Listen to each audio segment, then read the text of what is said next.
जय हिंद दोस्तों, वंदे मातरम। बेगानी शादी में अब्दुल्ला दीवाना, ये कहावत ऐसी है कि अगर आप एक भारतीय हैं तो आपने ये कहावत कहीं ना कहीं किसी ना किसी अपने या पराये के मुंह से ज़रूर सुनी होगी। इसका तात्पर्य क्या होता है? इसका मतलब होता है दूसरे के फटे में टांग अड़ाना। ये तो अपने आप में एक कहावत है। इसका भी मतलब आपको बता देता हूँ। इनका मतलब होता है कि जिस चीज़ से आपको कंसर्न ही नहीं है, आप उस चीज़ के बारे में जाकर अपना ही ओपिनियन देना शुरू कर दो। बेगानी शादी में अब्दुल्ला दीवाना। तो यहाँ पर कुछ ऐसा कर रहा है पाकिस्तान, जो कि ऑलरेडी इंडिया से काफ़ी ज़्यादा बिलबिलाया हुआ रहता है। हर एक मौके पर बस उसको चाहिए रहता है कोई कारण कि वो भारत के ऊपर आरोप लगा सके। क्योंकि जैसा कि मैं अपने अलग अलग वीडियो में आपको बता चुका हूँ कि जब तक पाकिस्तान के लोग भारत की बुराई ना कर दें तब तक उन लोगों का पेट साफ नहीं होता है।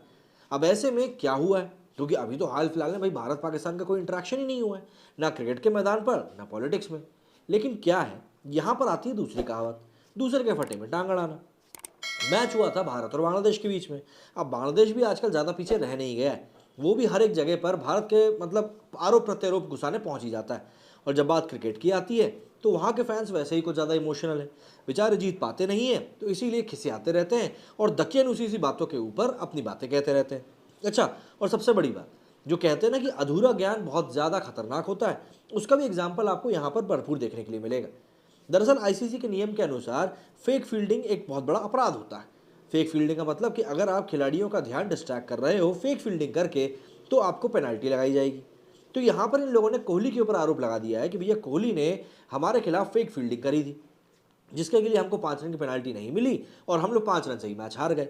वो होता है ना एक्सक्यूजेस ढूंढना, ये नहीं मानेंगे कि हम हार गए, एक्सक्यूजेस जरूर ढूंढेंगे। अब नियम के अनुसार तो ये होता है डिस्ट्रैक्शन, लेकिन जब दोनों ही खिलाड़ियों ने कोहली की तरफ देखा ही नहीं तो फिर डिस्ट्रैक्शन कैसा? अरे जब मुझे पता ही नहीं चलेगा कि मेरे पीछे बम फट रहा है तो फिर मेरे को मतलब ही क्या रहेगा, लेकिन बम तो फटा है। लेकिन बस बात यहाँ पर वही है इसी नियमों की, कि नियम तो होते हैं कि नियम। जैसे ही अभी कुछ इंडिया पाकिस्तान मैच में भी हुआ था नो बॉल को लेकर, कि विकेट पे लगकर बॉल पीछे चली गई थी, कोहली ने रन भग लिया था, तब भी इन पाकिस्तानियों को नियम नहीं पता थे और उन्होंने रोना शुरू कर दिया था कि अरे ऐसा हो गया वैसा हो गया, और अब कुछ वही हो रहा है। अब क्योंकि बांग्लादेशियों को पाकिस्तानियों का साथ मिल रहा है तो अब दोनों साथ में मिलकर बीसीसीआई चीटर है, बीसीसीआई चीटर है, इसी के रोना गाना कर रहे हैं। अब ऑब्वियस सी बात है, ये सब चीज़ें इन लोगों को कहने के लिए इसलिए अच्छी लग रही क्योंकि ये इनके मतलब की। लेकिन बात वही, कि जो नियम है वो तो नियम ही है। जरा देखते हैं ट्विटर की तरफ चल के कि क्यों भारत को चीटर बुलाया जा रहा है और किस तरह के तर्क ये लोग दे रहे हैं। अब जैसा कि आप लोग देख सकते हैं यहाँ पर आपको हैशटैग चीटिंग जो है ऊपर लिखा हुआ दिख रहा है, इसी के साथ ये यहाँ पर ट्रेंडिंग में है। अब देखिए, सबसे पहले अरिना ने लिखा है कि Pakistan Bangladeshi people calling it cheating at this situation is kiddish. Bangladesh was cruising at 66 for 0 and only 84 were required of 54. If a team can't chase that total with 10 wickets in hand, they don't deserve to win at all. यहाँ पर शाकिब अल हसन उसी किसी बात के ऊपर दोनों umpire से बात करते हुए भी दिखाई दे रहे हैं। यहाँ पर आप देखेंगे इत्तिशाम उल हक, ये तो कुछ मतलब इन्होंने देखी है, a batsman, a spinner and a fielder and umpire, king for a reason. बिल्कुल करी उसने एम्पायरिंग, क्योंकि अगर अपने हक के लिए आप खुद नहीं बोलोगे तो कौन बोलेगा। दरअसल भारतीय पारी के 16वें ओवर में एक बाउंसर फेंकी थी बांग्लादेश के बॉलर ने, जिसको कि अंपायर ने नो बॉल नहीं दिया था, तो कोहली ने जब इशारा किया तो उन्हें नो बॉल दे दिया। वैसे एक समय था, मैं आपको बता दूं, भारत के साथ ये सब चीज़ें होती थी ऑस्ट्रेलिया के द्वारा। खैर, आगे बढ़ें तो इसमें देखते हैं कि यहाँ पर ये मतलब जूते साफ करते दिख रहे थे क्रिकेटर्स की, काफ़ी अच्छी चीज़ थी वो, कि we know that whom you are trending these hashtags. यहाँ पर आप देख सकते हैं Pakistan, no thanks I am Pakistani, मुझे दिमाग की ज़रूरत नहीं। सड़ा हुआ दिमाग। कर्तव्य ने लिखा है कि India on the way to semifinals is the best, Pakistani fans crying for a no ball, Indian fans getting ready for semifinals. बिल्कुल यही है हाल इस समय भैया। What a World Cup we are witnessing, India versus Pakistan, Pakistan cried, India versus South Africa, Pakistan cried, India versus Bangladesh, Pakistan cried, 3 matches but only 1 constant, Pakistan is cried. Pakistan के पास रोने के अलावा है क्या? नहीं रोएंगे भारत को लेकर तो इनका पेट साफ नहीं होगा यार। ये देखिए नजमुस ने लिखा है, कोहली वॉज स्पॉटेड डिस्ट्रैक्टिंग शांत। अब मुझे एक बात बताओ, यहाँ पे कोहली तो ये उधर बॉल फेंकने का इशारा कर रहा है इस तरफ, तो ये बैट्समैन को कहाँ से डिस्ट्रैक्ट कर रहा है? बैट्समैन तो अपना रन भाग रहे थे, और यहाँ पे अगर कोहली और यहाँ पे बैट्समैन, तो ये तो वैसे ही पहुँचने वाला है। मतलब तर्क भी ऐसे देखते हैं कि क्या ही बताएं। ये देखिए, India win by cheating, well paid India, now you know the reason why FIFA banned them. और ये बात भी बता दूं कि इनको कारण नहीं पता फीफा के बैन करने का, तो ये बकैती कर रहे हैं। Cricketer cheating academy, nagging dancers and Pakistani after every World Cup match against India, BCCI cheating, ICC cheating, umpire cheating. मतलब यार क्या है, एक हद होती है, कुछ भी बोलोगे क्या। यहाँ पे इन्होंने क्या लिखा है, India in this T20 world cup performance 20%, cheating and paying umpires 80%।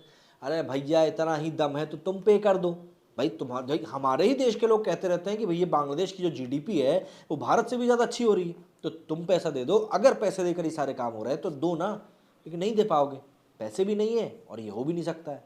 बात करेंगे, बातें ही होती हैं। वैसे मैं सीधी बात बता दूं, ये देखो अब ये चीटिंग नहीं थी, ये दिनेश कार्तिक का रन आउट है, बॉल से पहले हाथ पड़ चुका है जिससे कि लाइटें जल गई हैं, वहां पर दिनेश कार्तिक को आउट दिया गया था। अब मैं अपनी छाती पीट पीट के रहूं कि दिनेश कार्तिक को आउट कैसे दे दिया।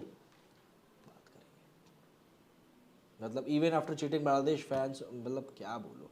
India exporting Burnol to Pakistan due to massive increase in domestic use of Burnol by Pakistani since 23 October 2022। यहाँ पर देखिए, यहाँ पर दोनों लोग रोते हुए दिखाई दे रहे हैं। Two captain, same opponent, same umpire, same tournament, same story. बिल्कुल, बाबर आजम इज किंग, लेकिन आपके राजा की चल नहीं रही है, दाल निकल पा रही भाई साहब उसकी। यहाँ पर देखिए, ओहो ये तो दुखती रख पे बिल्कुल नमक छिड़क दिया।